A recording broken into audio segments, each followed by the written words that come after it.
বিদঙ্ক.com-এ তোমাদের স্বাগত। আমি নীলাঞ্জন, তোমাদের ম্যাথসের টিচার। তো আজকে যে অঙ্কটা আমরা করতে চলেছি সেই অঙ্কটা দেখো স্ক্রিনে দেওয়া আছে। যদি a plus B plus C into P equal to B plus C minus A into Q equal to C plus A minus B into R equal to A plus B minus C into S হয়, তবে দেখাও যে 1/q plus 1/r plus 1/s equal to 1/p। তাহলে a plus B plus C into P equal to B plus C minus A into Q equal to C plus A minus B into R equal to A plus B minus C into S equal to K.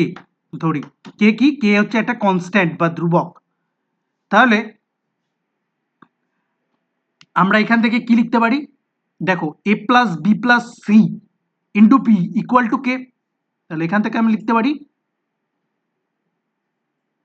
K by P equal to A plus B plus C.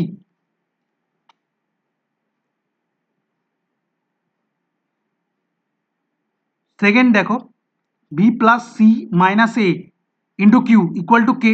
তাহলে এখান থেকে আমি কি লিখতে পারি K by Q equal to B plus C minus A. থার্ডে যেটা আছে C plus A minus B into R equal to K. তাহলে এখান থেকে কি লিখতে পারি K by R equal to C plus A minus B. ফোর্থে যেটা আছে K by S equal to A plus B minus C. তাহলে এইবারে যদি এটাকে নাম দিয়ে দিই 1 নাম্বার ইকুয়েশন, এটা 2 নাম্বার ইকুয়েশন, এই ইকুয়েশনটা 3 নাম্বার আর এই ইকুয়েশনটা 4 নাম্বার। যদি 2 নাম্বার 3 নাম্বার আর 4 নাম্বার ইকুয়েশনটাকে যদি আমরা যোগ করি তাহলে কত পাবো, K by Q plus K by R plus K by S equal to B plus C minus A plus C plus A minus B plus A plus B minus C. Minus A plus A কেটে গেল, minus B plus B কেটে গেল, minus C plus C কেটে গেল। তাহলে পড়ে থাকলো কি A plus B plus C. এবার 1 নম্বর ইকুয়েশন থেকে এ প্লাস বি প্লাস সিটাকে আমরা কি লিখতে পারি কে বাই পি।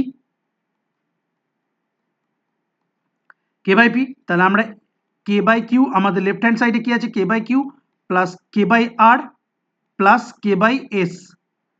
তাহলে দুটো সাইড থেকে কে কে কে কেটে গেল।